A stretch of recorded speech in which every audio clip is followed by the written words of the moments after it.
Bonjour à tous, bienvenue sur l'Université du Trading. Nous allons aujourd'hui vous parler de la manière dont il faut lire un graphique, qui est l'étape absolument indispensable si vous voulez commencer à construire vos propres analyses, quel que soit l'actif que vous souhaitez analyser, action, indice, matière première, forex. Alors, je vais vous proposer trois manières de construire euh, votre graphique. On va d'abord parler de la manière la plus simple, de la représentation la plus simple, qui est la courbe continue. Euh, donc je suis parti ici d'un graphique euh, qui concerne la paire euro-dollar, hein, donc c'est le marché de devises ici, et nous sommes sur une unité de temps journalière, ce qui signifie qu'on a un historique de cours d'environ 6 mois.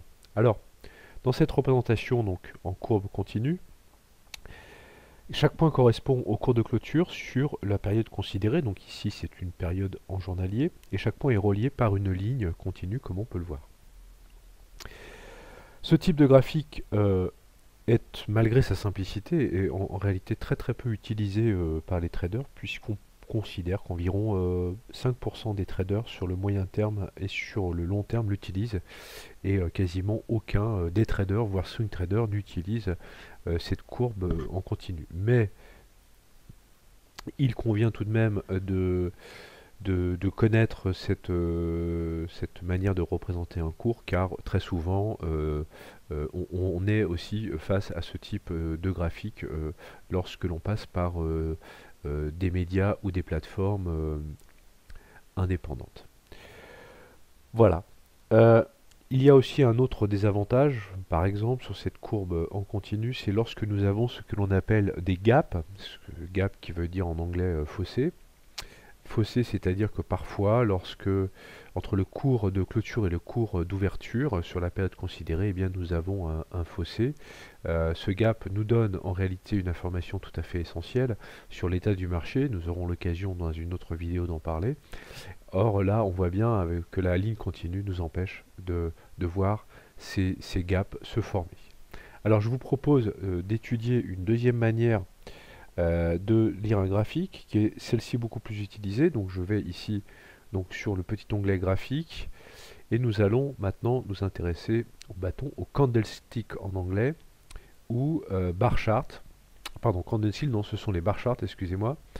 Euh, voilà, donc je vais faire, voilà, comme vous pouvez le voir ici, donc nous avons maintenant la même représentation de la paire euro-dollar en bar chart. Nous avons ici donc des bâtonnets donc constitués eh bien, à la fois d'une ligne horizontale. Je vais prendre celui-ci par exemple. Alors, ce qui est intéressant ici, c'est qu'on voit déjà beaucoup plus dans quel, par rapport à la période considérée. Donc, on voit ici que par rapport à ce graphique en journalier, eh bien, chaque bâtonnet correspond à une journée de cotation. Donc, ça permet déjà d'avoir une vue beaucoup plus précise sur le jour. Par exemple, sur ce bâtonnet-là, eh bien, nous sommes le 13 septembre 2012. Je peux prendre également celui-ci. Ici, nous sommes le 10 janvier 2013. Donc, on a une vue beaucoup plus précise ici de la période considérée. D'autre part, nous avons avec le bar chart beaucoup plus d'informations concernant justement la période considérée. Donc ici, la période en journalier. Donc nous avons d'abord un, un bâtonnet, donc une ligne horizontale, pardon, verticale, donc avec, on le voit ici, un point haut, un point bas, et justement cette ligne verticale nous donne finalement euh, toute l'amplitude du cours sur l'unité de temps que nous surveillons. Le point le plus haut correspond eh bien, au plus haut du jour. C'est pas forcément le prix de clôture, attention, et le plus bas correspond eh bien, au plus bas atteint dans la journée, par exemple, de ce 10 janvier 2013. Voilà donc pour la première information. On a ensuite deux tout petits bâtonnets horizontaux. On en a un à gauche, un à droite. Alors là aussi, il nous donne une information tout à fait intéressante, ces petits bâtonnets, car le petit trait à gauche, eh bien, nous donne ici le cours d'ouverture.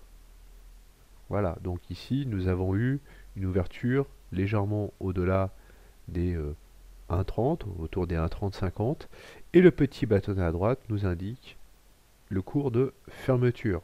Autrement dit, on le voit ici, une fermeture à 1,3266. Alors qu'est-ce que ça signifie?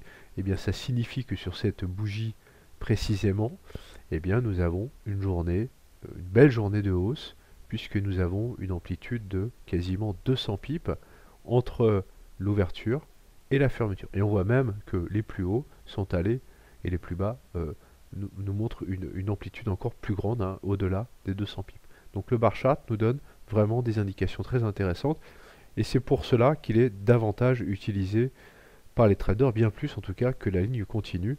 Et je vous invite d'ailleurs à utiliser également ce type de configuration, puisque nous allons pouvoir sur ces bar charts eh bien, utiliser un certain nombre d'outils, hein, dont je parlerai dans de prochaines vidéos, comme par exemple tracer des lignes de tendance.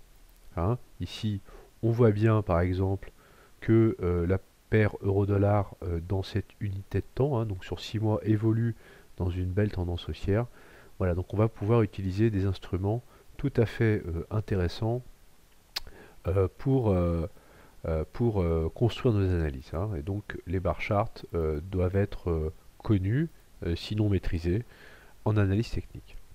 Nous avons enfin une troisième représentation graphique qui est sans doute la plus utilisée. Donc je retourne sur mon onglet graphique et je vais mettre les candlesticks ou ce que l'on appelle les chandeliers japonais.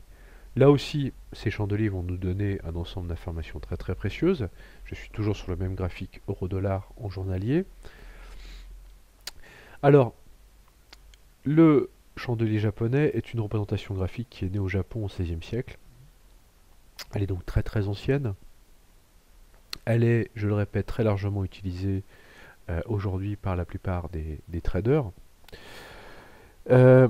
C'est, en tout cas, on va voir deux choses. Le chandelier, il est constitué de deux parties.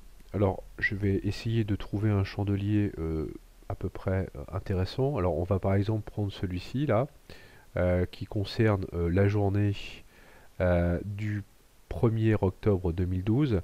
Donc, vous voyez, on a une bougie bleue, j'expliquerai après. On a, vous le voyez, des traits verticaux, hein, qui en haut et en bas, on appelle cela des mèches ou des ombres.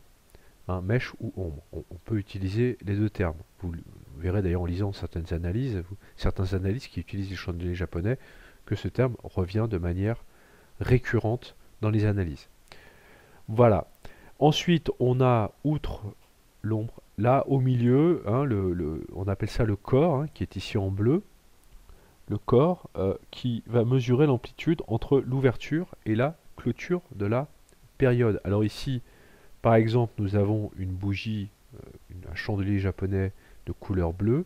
Cela signifie que nous avons un cours d'ouverture qui était environ à 1,2850 et que nous avons eu un cours de fermeture à 1,2881, 1,2882, ce qui signifie que nous avons eu une journée haussière. Hein, donc lorsque le corps est bleu, ça veut dire que nous avons eu une journée haussière, et lorsque le corps est rouge, comme sur cette bougie par exemple du 9 octobre, un petit peu, hein, voilà, un petit peu plus tard, eh bien ça veut dire que nous avons un cours de fermeture, de clôture qui est en dessous du cours d'ouverture, et donc nous avons une journée baissière. Alors là, l'intérêt par rapport au bar chart, ce qui nous donne finalement les mêmes indications, c'est que nous voyons visuellement beaucoup plus facilement si on a affaire à une journée haussière et si on a affaire à une journée baissière. D'autre part, nous verrons, parce qu'il faudra étudier davantage la forme, la structure de ces chandeliers japonais, et ainsi que certaines suites de chandeliers, donc ces chandeliers qui nous donnent de très très bonnes informations et qui nous apportent un pouvoir prédictif sur l'avenir d'un actif tout à fait intéressant. Hein. Notamment, on peut le voir ici, lorsque nous avons des mèches très importantes avec un corps relativement ramassé, cela signifie que nous avons eu une certaine volatilité, une certaine amplitude, mais que nous avons surtout un bras de fer important entre les acheteurs et les vendeurs, alors qu'ici sur cette bougie bleue, ce duel donc a été en faveur des acheteurs, mais en l'occurrence, on voit ici que l'indécision a été très forte. On le verra notamment parce que nous avons ici un support horizontal qui était à 1,2830 et qui a vraiment servi donc de zone d'achat importante, hein. Nous reparlerons des supports et des résistances dans un prochain webinaire. Voilà, donc là aussi sur ce type de graphique, nous pouvons tracer des droites de tendance horizontale, des droites de tendance obliques également, qui vont nous donner tout un ensemble d'informations. Donc, personnellement, sur l'université du trading.com, nous utiliserons des graphiques en chandelier japonais, en nous autorisant tout de même à utiliser des bar charts, car il nous semble que ces chandeliers sont aujourd'hui la représentation graphique la plus utilisée par les traders professionnels et également par les traders particuliers qui tradent en ligne. Voilà. Eh bien écoutez, je vous invite à nous rejoindre sur l'université du trading.com. Vous avez une fiche qui résume l'intégralité des informations que nous venons de vous donner. Si vous avez des questions, n'hésitez pas à les poser. Je vous dis à très bientôt sur Université du Trading. Merci, au revoir.